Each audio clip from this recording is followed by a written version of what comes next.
자, 오늘 수업 가보도록 하겠습니다. 50페이지부터 51페이지부터 시작하면 되겠네요. 지난 시간에 한가에 대한 얘기 마지막에 조금 하고 마무리했었어요. 이때 한가라는 거 크게 몇 가지 특징을 알고 계시면 좋겠다라는 얘기를 했었습니다. 먼저 신라시대에 생겨난 노래다라는 거 알고 계시면 좋겠고요. 두 번째, 얘가 왜 하필이면 향가냐라고 했을 때 이 향가라는 건 향찰로 지은 노래라는 뜻이에요. 그래서 향찰로 기록되었다 이런 얘기를 했었고요. 향찰이라는 건 한자를 차용해서 가져다가 쓰는 한자 차용 기법을 가리키는 말로 우리말을 한자를 이용해서 기록하는 걸 얘기합니다. 물론 한자를 차용하는 표기법은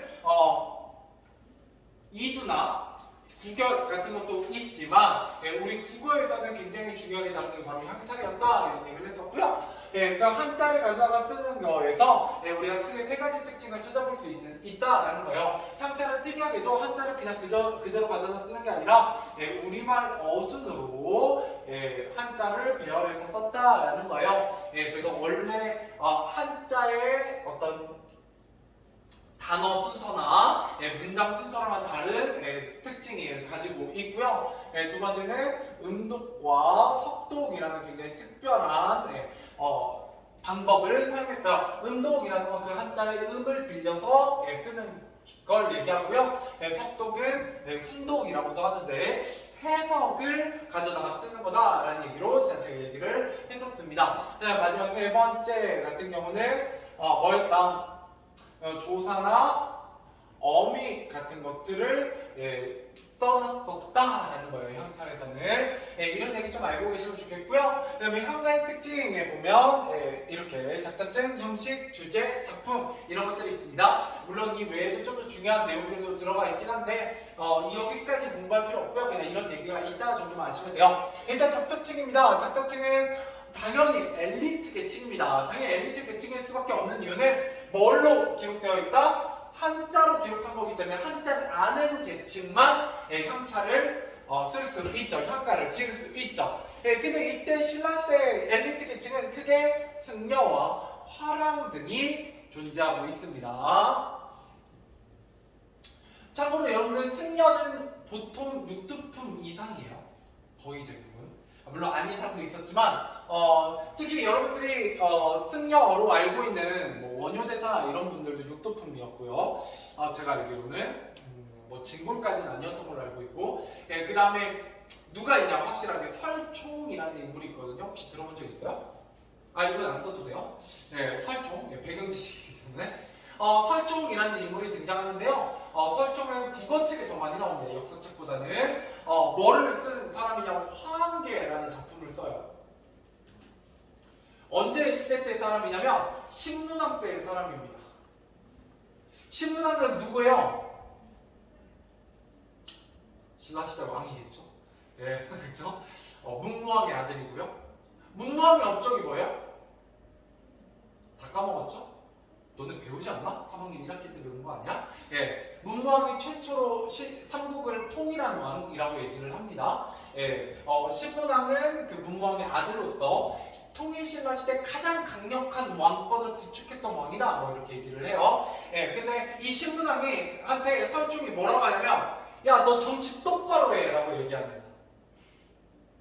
어떤 느낌인지 아시겠죠? 그러니까 가장 왕권이 셌던 왕한테 야, 너 정치 잘못하고 있어. 너 좀 똑바로 해 라고 얘기할 수 있었던 사람이 계급이 뭐였다? 승려였어요.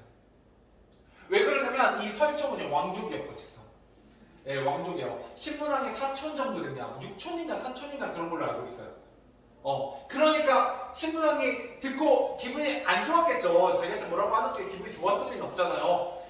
근데도 불구하고 설총을 죽이지 않는 이유는 설총이 왕족이기 때문이었어요. 근데 실제로 신라시대 때는요, 뭐 이건 좀 딴 얘기니까 빨리 하고 넘어갈게요. 그 많은 절들이 있어요. 여러분들 이미 알고 있는 절들이 있죠. 불국사. 불국사 말고도 또 여러 절들 알고 있죠. 분황사. 분황사는 너네 어떻게 알고 있어? 분황사지에 모전석탑이 있어요. 그래가지고 뭐 이렇게 생긴 석탑이 하나 있거든요. 신라 시대에. 예, 근데 이게 모전 석탑이잖아. 예, 그래서 이게 석탑인데요. 예, 여기에다 이렇게 조각을 해놨어요. 뭐처럼 마치 벽돌로 지은 거죠.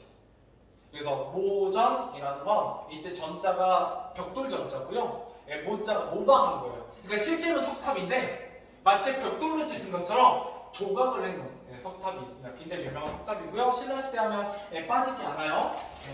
그래서 뭐 이런 걸로도 여러분들 알고 있고 또 뭐도 알고 있어요. 다 불타버려서 없어졌지만 황룡사 같은 것도 알고 있죠. 그런 것들 다 어디에 있었다? 도시 한가운데 있었어요. 근데 지금 여러분들 저걸 하면 어떤 이미지요? 산 속에 있죠. 그죠? 근데 여러분 산 속에 있다는 건 속세하고 관련이 있다 없다? 별로 없다는 얘기예요. 언제 산으로 가요? 조선시대에 산으로 가요. 그죠? 조선시대에 쫓겨나는 거예요. 쫓겨나는 것. 근데 신라시대 때는 왜 도시 한가운데 있어요? 심지어 왕궁 근처에 있어요. 왜? 왕권과 불교가 굉장히 밀접한 관계를 맺고 있었기 때문이죠. 뭐 이런 썰들이 묻어 있습니다. 이런 거 알면 되게 재밌어요. 역사도. 자, 아무튼 그래서 승려라는 게 뭐라는 거예요? 엘리트 계층이다 이런 얘기를 하기 위해서 배경 지식을 좀 한번 풀어봤습니다. 자, 그 다음에 형식입니다. 4구체, 8구체, 10구체로 발전하게 돼요. 자, 그리고 나서 우리가 배우는 대부분의 향가들은 무슨 향가냐면 19체 향가가 맞습니다. 19체 향가. 19체 향가 이건 영광중 때문에 얘기할게요. 뭐라고도 부르냐 19체 향가를 가장 발전된 형태인데 이거를 산해가라고 부릅니다. 산해가. 가끔 단답형으로 정답이 나올 수 있어요. 고등학교 때는 원래. 근데 영광중도 지금 문제 유형이 저번 중간고사 기말고사 보시면 알겠지만 이런 거 나올 수 있습니다. 그래서 저번 시간 내가 그래서 삼국연사 균여전 얘기도 한 거야. 나와도 이상할 게 없어요. 그죠? 지금 저번 시험 문제 유형 떠올려 보면 그런 게 나와도 전혀 이상할 게 없습니다. 물론 제 생각에는 제막내가를 쓴 작가의 이름이 정답으로 나올 가능성이 더 높지 않을까 싶긴 해요. 승려이 월명사거든요. 월명사. 근데 여러분들은 기억하기 쉽죠. 왜요? 군사의 대표산이 뭐예요? 월명산이죠. 니은만 빼시면 돼요. 그죠? 뭐 원효 대사, 그죠? 서산 대사. 그러니까 원래 승려 이름에 사가 붙어요. 그죠? 자, 아무튼 넘어가고요. 자, 그 다음에 4구체 향가는 비교수 초기 형식이고요. 8구체, 19구체로 발전하게 됩니다. 19구체 향가는 대부분 기, 서, 결. 몇 단 구성? 3단 구성이라는 거 꽤나 중요합니다. 우리나라의 형식은 기본적으로 3단이에요. 우리나라 사람들은 3을 좋아합니다. 3을 좋아해요. 그래서 3세번. 가위바위보도 3세번이죠? 그죠? 약간 좋아하는 성향이 있어요. 왜냐면 이 3이 우리는 가장 완벽하고 안정된 형태라고 생각해요. 동양에서. 특히 우리나라에서. 그렇습니다. 서양에서는 행운의 숫자가 몇이에요? 7이잖아요. 그죠? 근데 우리 동양에서 3이 완성의 숫자예요. 넘어갑시다. 자, 그 다음에 영어 중요합니다. 여기도 굉장히 중요한 파트이네요. 외우세요. 결사에 해당하는, 그러니까 마지막 부분에 해당하는 낙구라고 부르는데 이 부분을 첫머리는 무조건 감탄사로 시작하게 됩니다. 이렇게 형식이 정해져 있는 걸 뭐라고 한다고요? 정형시라고 해요. 무조건 19체는 마지막 밑에서 두 번째 줄 99, 19, 특히 99의 첫 부분에 뭐 이런 감탄사로 시작하게 되는 게 바로 뭐다? 향가입니다. 그러니까 얘가 시그니처예요. 정체성입니다. 아이디예요. 아이디. 이게 없으면 향가라고 부르지 않아요. 물론 그런 게 향가가 없지만. 자, 그 다음에 주제. 당연히 승려가 썼으니까 불교적 세계관이나 어떤 화랑에 대한 경외심이 있고요. 대부분 이런 거고요. 가끔 이제 안민가와 같은 나라에 대한 걱정 같은 게 들어가 있기도 해요. 왜? 신라 시대 때도 유교가 있었다 없었다?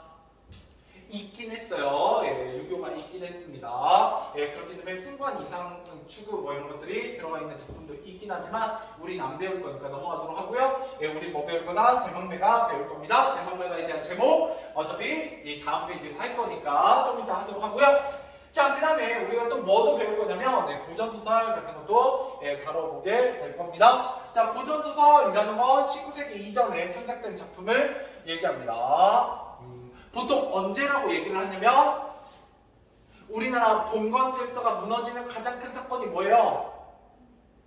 여러분, 그 봉건 시대, 전근대와 근대를 가르는 가장 중요한 게 뭘까요? 서양에서는 뭐가 출현해요? 도시가 출현하면서 도시에 노동자들이 들어오게 돼요. 그 도시 노동자들이 들어오게 되면서 기존의 농촌에 있던 봉건 질서가 무너지죠. 뭐가 사라져요? 신분제가 사라져요. 그죠? 이제 자본주의가 시작되면서 원래 농노였던 사람들이 도시 노동자로 편입이 되면서 돈을 벌게 되죠. 그죠? 예, 그러면서 그 사람들 중에서도 뭐가 출현하게 돼요? 부르주아가 출현하게 됩니다. 프롤레타리아에 뭐 이런 것들이 출현하게 되죠. 이건 2학년 때 배우셨죠? 예, 아무튼 그런 얘기가. 근데 우리나라에서는 도시 상업이나 자본주의가 제대로 자리 잡지는 못해요. 그래서 강제적으로 봉건 질서가 무너지고 근대의 이념이 주입되게 됩니다. 누구에 의해서? 일제강점기에 의해서. 예, 그때 가장 중요했던 사건 중에 하나는 뭐냐면 갑신정변이에요. 왜요? 제1차 갑신정변 갑오개혁. 잠깐만, 갑오개혁이지? 미안해요. 정신없는 것 봐. 예, 갑오개혁이죠. 갑오개혁. 예, 미안합니다. 자, 1차 갑오개혁에서 제일 큰 사건이 바로 뭐기 때문에 아직 안 배우나? 이거? 곧 있으면 배울 거예요. 2학기시니까. 예, 여러분 어차피 역사는 고등학교 1학년 올라가면 또 해요. 다시 삼국시대부터 또 합니다. 그러니까 지금 배워두신 거 잘 해두시면 좋아요. 예, 그리고 이제 수능에서도 한국사는 필수잖아요. 예, 그래서 수능은 물론 절대평가긴 하지만 한국사는 해두시면 좋아요. 근데 최근에 한국사 좀 어려워졌어요. 다시 되게 쉬워졌다가 물론 상관없어요. 1등급과 5등급이 대학 갈 때 같은 점수예요. 그러니까 너무 스트레스 받을 필요는 없지만 조금 공부는 해주셔야 됩니다. 자, 갑오개혁 1차 갑오개혁에는 뭐예요? 신분제 폐지죠. 그죠? 예. 뭐 2차 갑오개혁은 제가 알기로 뭐 교육력과 뭐 태양력 이런 거 사용하고 3차 갑오개혁 때 뭐 2차 갑오개혁 단발령이었나? 예. 아무튼 단발령 뭐 이런 것도 들어가요. 갑오개혁 막 이런 거 해서 나중에는 중학교 때는 아마 갑오개혁만 배우실 거고요. 예, 고등학교 올라가면 1차 갑오개혁, 2차 갑오개혁, 3차 갑오개혁을 나눠서 공부하시게 될 겁니다. 예, 광무개혁과 더불어서 뭐 이런 얘기 하게 되죠. 자, 아무튼 넘어가서 원래 저는 이 얘기 할 때 역사 얘기랑 할 때는 많이 하니까 자, 넘어가서 이럴 때 우리가 뭐라고 해요? 신수사이라고 부르게 되고요. 우리나라 최초의 신수사이라고 얘기하는 건 혈의누라고 얘기합니다. 이것도 고등학교 때 나와요. 고등학교 때 국어사가 있거든요. 문학사 막 이런 게 있어요. 근데 모르셔도 됩니다. 자, 그 다음에 고전소설의 특징. 그래서 가끔 선생님들 중에 이런 거 전공하셨거나 되게 관심 많으신 분들은 고등학교 때 1910년대, 1920년대, 1930년대, 1940년대의 소설과 시의 흐름을 가르치기도 해요. 그게 있어요. 국어사가 따로 있습니다. 자, 아무튼 그런 거는 이제 나중에 고등학교 2학년, 3학년 때 공부해 보시고요. 자, 고전소설의 특징. 너무 좋아요. 이거 다 외우시면 좋습니다. 이거 한정은 있어요. 자, 일단 권선징악입니다. 주제는 착한 사람은 복을 받고 악한 사람은 벌을 받는다. 자, 사건은 우연적입니다. 우연의 반대말은 개연적이에요. 그죠? 비현실적이다 라는 말은 다른 말은 뭐라고 하냐? 전기적이다 라고 얘기합니다. 전기성을 띈다, 이렇게 기이한 이야기다 라고 얘기합니다. 이런 것들이 있으면 보통 고전소설이에요. 현대소설은 이런 게 없습니다. 사실적이죠? 자, 문체는 문어체와 운문체가 섞여 있어요. 운문체가 섞여 있는 게 좀 특징입니다. 그래서 판소리 소설 이런 것들에서 좀 나타나는 부분이 있고요. 낭송태요. 왜 그럴까요? 뭐가 보급되지 않았어요?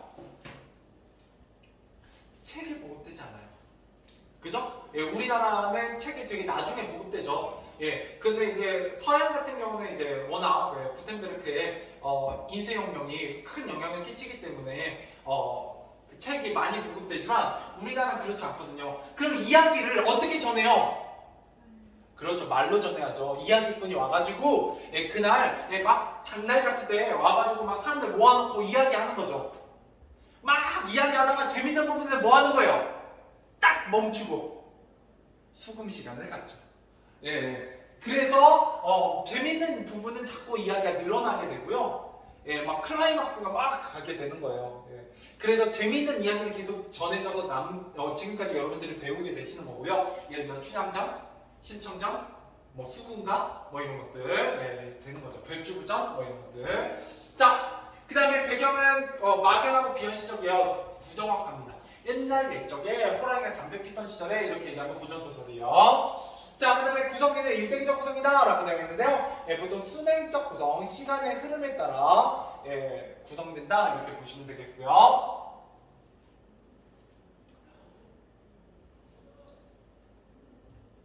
자, 인물은 전형적이에요. 전형적은 영어로 하면 스테레오 타입이고요. 혹시 그 스테레오라는 말 어디서 들어본 적 있어요? 들어본 적 없나? 스테레오 타입, 모노 타입 뭐 이런 거 할 때. 예, 여러분들 음향기기 가보시면 원래 스테레오와 모노 뭐 이런 것들이 있어요.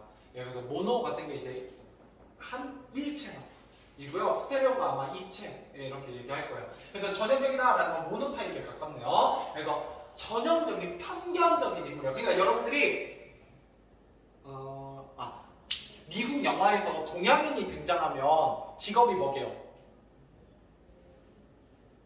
동양인이 등장하면 대부분? 예? 청소부는 대부분 흑인이에요. 아니면 히스패닉, 멕시코 계열의 히스패닉 계열, 실제로 그런 분들이 가정부나 청소부를 많이 하거든요. 세탁소이래요. 나중에 미드 같은 거 한번 찾아보시면 동양인들은 세탁소 일 하거나 아니면 미용실 하거나 네일샵 같은 거 해요. 실제로 미국에서 가장 돈을 많이 번 사람 중에 한 명이 한국인 중에 가발 사업 하시는 분이에요. 가발 사업. 근데 왜 그러냐? 실제로 우리나라 사람들이 이민 갔을 때 1980년대, 90년대 이민 갔을 때 세탁소 일합니다. 그래서 미국 드라마에서도 한국인 부부가 등장하면 직업이 세탁소 일하시는 분으로 등장하는 경우가 많아요. 인도인은 뭐 하냐면 둘 중에 하나예요. 인도인은 뭐 할까요?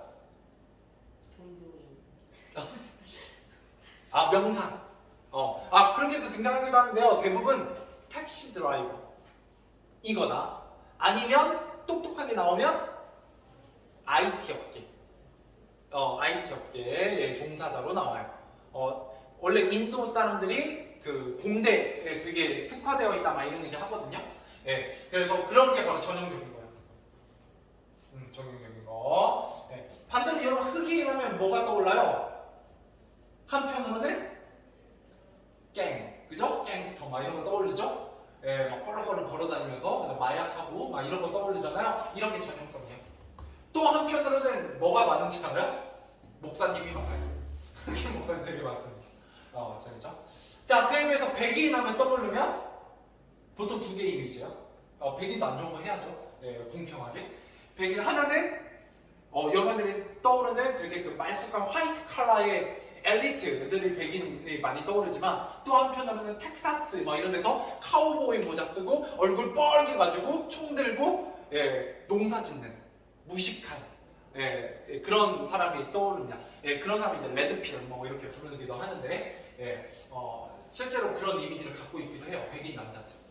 되게 무식하고 배운 건 없고 그런데 막 꼰대 이미지도 있습니다. 이런 게 전형적이고요. 표면적이다라는 건 성격에 대한 얘기입니다. 성격이 처음에 착하다라면 끝까지 착해요. 이런 게 표면적이고요. 반대말 좀 써드리죠. 전형적이다라는 것 대신에 개성적이다 이렇게 얘기하고요. 현대 인물들은 그죠? 그 다음에 평면적인 것 대신에 입체적이다 이렇게 얘기합니다. 성격이 변하기도 해요. 자, 그 다음에 내용의 비현실적인 세계, 예, 유교적 이념, 뭐 이런 것들이 나오고요. 예, 우리는 훨씬 현실적이에요. 현대소설은. 결말은 대부분 행복한 결말, 대부분이라고 얘기하는 이유는 99% 행복한 결말이에요. 우리나라 고전소설은. 모르셔도 되는데.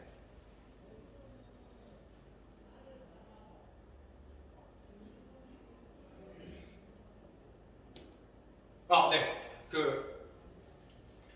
비극적 결말을 갖고 있는 작품이 있습니다. 우리나라 작품에도. 뭐가 있냐면 김시습의 금오신화. 물론 이거 단편집이에요. 이 안에 여러 가지 작품들이 있어요. 그중에 이제 여러분들이 나중에 고등학교 올라가시면 배울 만한 작품이 이생규장전 뭐 이런 거나 아니면 만복사 적보기 뭐 이런 것들 있는데요. 그런 거는 비극적 결말, 사랑 이야기거든요. 근데 비극적으로 끝납니다. 주인공들이 다 죽거나 뭐 이런 거 끝나요. 자, 그래서 되게 특징적입니다. 근데 원래 동양이 대부분 행복한 결말이야. 그래서 여러분들 영화 같은 거 보면 동양 영화는 거의 해피엔딩이야. 특히 우리나라 드라마 이런 거. 그래서 지금도 두고두고 욕먹는 게 뭐예요? 지붕 뚫고 하이킥 같은 거예요. 그게 마지막에 죽으면서 끝나거든요. 물론 죽음을 암시하면서 끝나긴 하는데 되게 욕먹었어요. 비극적 결말이라. 시트콤인데 실컷 재밌게 막 하다가 마지막에 다 죽여요. 그리고 막 행복하게 사는 사람이 한 명도 없어. 그럼 끝나거든요. 그런 부분들 보면 우리나라 사람들 되게 싫어합니다. 비극적 결말. 근데 서양은 좋아해요. 서양은. 그래서 대표적인 비극 3대 비극 같은 게 있잖아요. 셰익스피어의 로미오 줄리엣도 다 죽고 끝나거든요. 그런 거 되게 달라요. 정서가 자체가. 자, 뭐 이런 건 다 딴 얘기 섞은 거고요. 자, 그 다음에 심리적 체험 안 하겠습니다. 그냥 뭐만 아시면 되냐면 심리적 체험이란 말 자체만 아시고 계시면 되겠어요. 문화작품 안에서 어떤 아름다움 같은 거를 체험해낼 수 있다라는 거죠. 문제 같이 풀어보죠. 혹시 내가 왼쪽 페이지 풀었니? 안 풀었지? 가보죠. 1번 OX. 자, 1. 주제 오늘 함축성을 시에 3일수로 간다. 맞아, 틀려요? 틀립니다. 함축성이 아니라 심산이에요. 지난 시간에 했던 내용이고요. 2번 행과 연을 나누지 않고 산문처럼 줄글로 쓴 시를 뭐라고 한다? 산문시라고 합니다. 서사시는 스토리를 갖고 있으면 서사시예요. 서사시. 여러분도 나중에 서사시를 배우게 됩니다. 근데 정말 유명한 서사시는 단테의 신곡 같은 게 서사시에 거의 속하고요. 그 다음에 뭐 있지? 하나 있는데 단테의 신곡. 그 다음에 그 베르테르의 슬픔 썼던 사람이 누구지? 괴테. 괴테의 뭐였지? 갑자기 생각이 안 난다. 괴테의 가장 유명한 작품이 있어요. 그것도 거의 시적 성격이 강하거든요. 그래서 단테의 신곡이나 그 괴테 짜증나 생각이 안 나. 그 작품은 원래 그 나라 언어로 낭송하면 훨씬 더 아름답고 잘 느껴진다고 합니다. 그래서 우리나라 말로 번역된 걸로 읽으면 좀 덜하대요. 되게 이상하고. 근데 실제로 그 나라 그 언어를 읽으면 운율을 맞춰놨대요. 그 랩처럼 플로우나 그러니까 반복되는 이렇게 단어 발음 같은 걸 맞춰서 읽게 만들어놨다고 합니다. 그래서 나중에 그런 게 관심이 있으면 독일어나 이탈리아어를 배우신 다음에 원문을 읽어보시면 아름다움을 느끼실 수 있겠죠? 자, 3. 자, 시인의 의도에 따라 시의 내용을 효과적으로 전달하기 위해 설정된 인물이나 사물을 말하는 예라고 한다. 맞아요? 틀려요? 맞죠? 화자라고도 하고요. 자, 2번. 빛깔들은 알맞은만을 쓰죠. 시의 말하는 이가 시적 대상이나 시적 상황에 대해서 느끼는 다양한 감정을 뭐라고 해요? 정서라고 합니다. 정서. 넘어가보죠.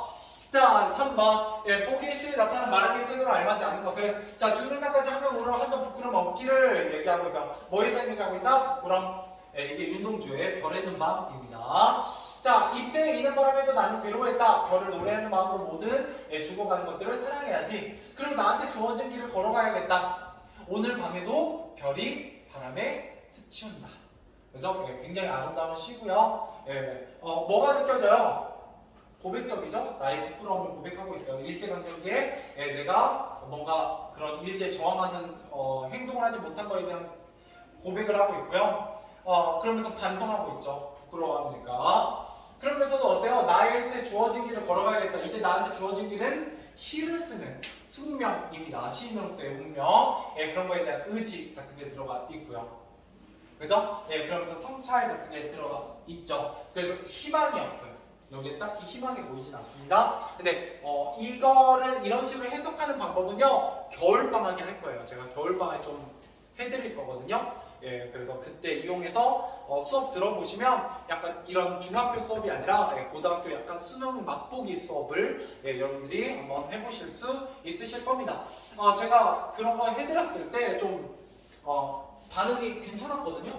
왜냐하면 좀 건방지게 말하자면 웬만한 국어 강사들도 잘 얘기 안 해야 하는 팁들이 있어요. 그런 것들을 제가 좀 알려드릴 겁니다. 그건 잘 여러분이 최적화해서 자기 거를 만든다면 그래도 국어 고등학교 가셔서 약간 모의고사 수능형 풀 때 좀 도움이 되실 겁니다. 실제로 수능 문제 풀어볼 거예요. 수능 문제. 물론 수능 난이도 말고 좀 낮은 난이도고. 자, 4번. 향가에 대한 설명을 알맞지 않은 것은 항자로 기록됐고 4구체, 8구체, 19체입니다. 신라시대이고요. 승려가랑이죠. 정답은 5번입니다. 모든이 틀렸어요. 왜냐면 제가 아까 말했잖아요. 낙구의 첫번에 감탄사가 온다는 건 아이디예요. 아이디. 향가의 아이디입니다. 아이덴티티인데 문제는 뭐냐면 향가가 4구체, 8구체, 19체가 있잖아요.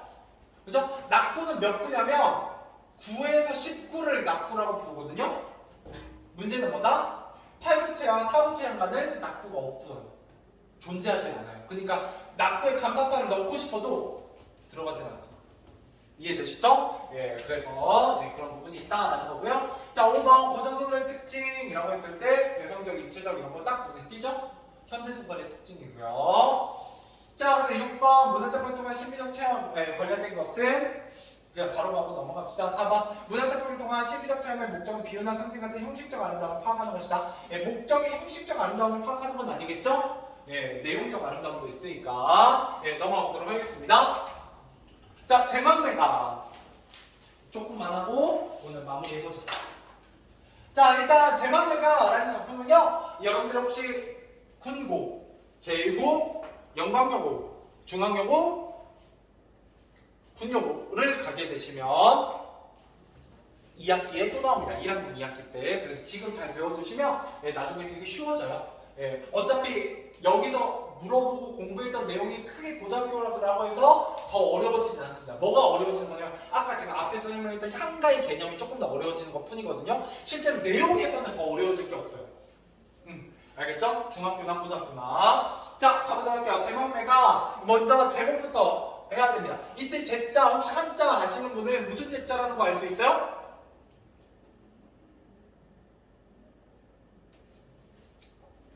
색깔 잘 나오는 걸로 할게. 이게 밑에가 시자예요. 시체를 뜻하거든요. 그리고 이 위에 뭐가 올라가냐면 술잔이 올라가 있어요. 그래서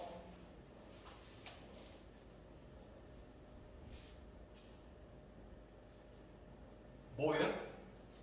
네, 제사입니다. 그래서 이게 제사라는 뜻이에요. 제막내가 할 때 제자가 제사, 할 때 제자라고 보시면 됩니다. 자, 망자는 망자 할 때 망이야. 원래 있다라는 뜻도 있지만 여기서는 죽음이란 뜻이에요. 그죠? 근데 매자는 무슨 매자예요? 남매, 자매, 매형 할 때 매자예요. 누굴 가리켜요? 매가? 누이를 가리킵니다. 여자 형제를 가리켜요. 그죠? 여기서 누이는 위아래 구분이 없어요. 그죠? 원래 아래 여동생한테도 누이라고 부르기도 하거든요. 예. 자, 그래서 누나라고 안 쓴 거예요. 자, 그 다음에 가는 노래입니다. 자, 이러고 나면 어떻게 돼요? 죽은 누이를 그리워하며 제자니까 제사니까 예, 기리는 노래.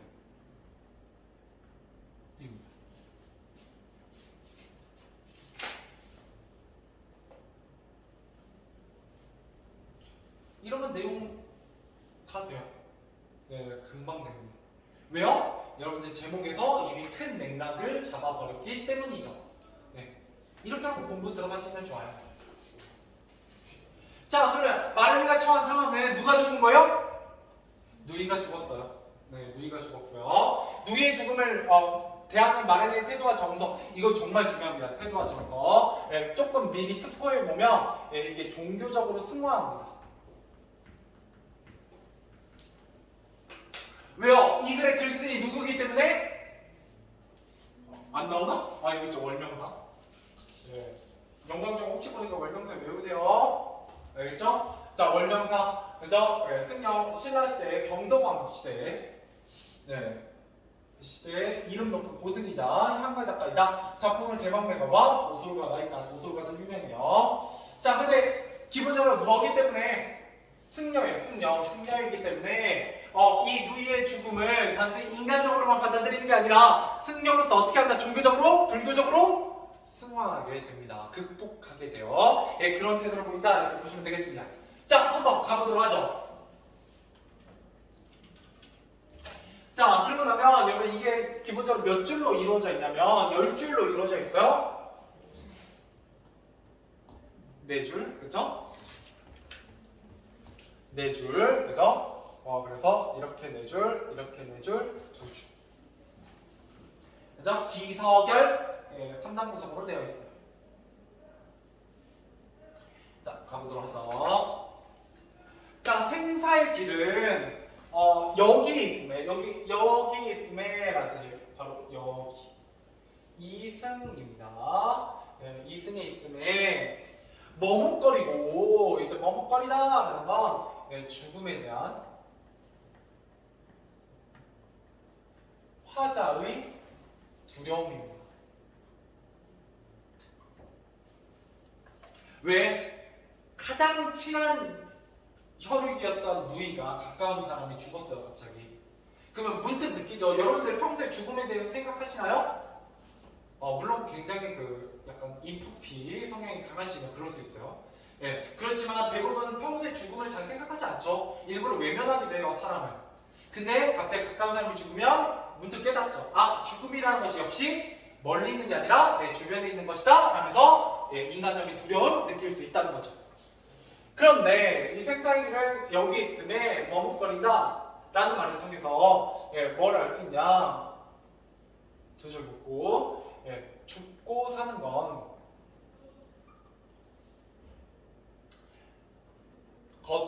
사는 것의 갈림길이 가까이 있음을 의미합니다. 야, 죽고 사는 거 진짜 가까이 있구나.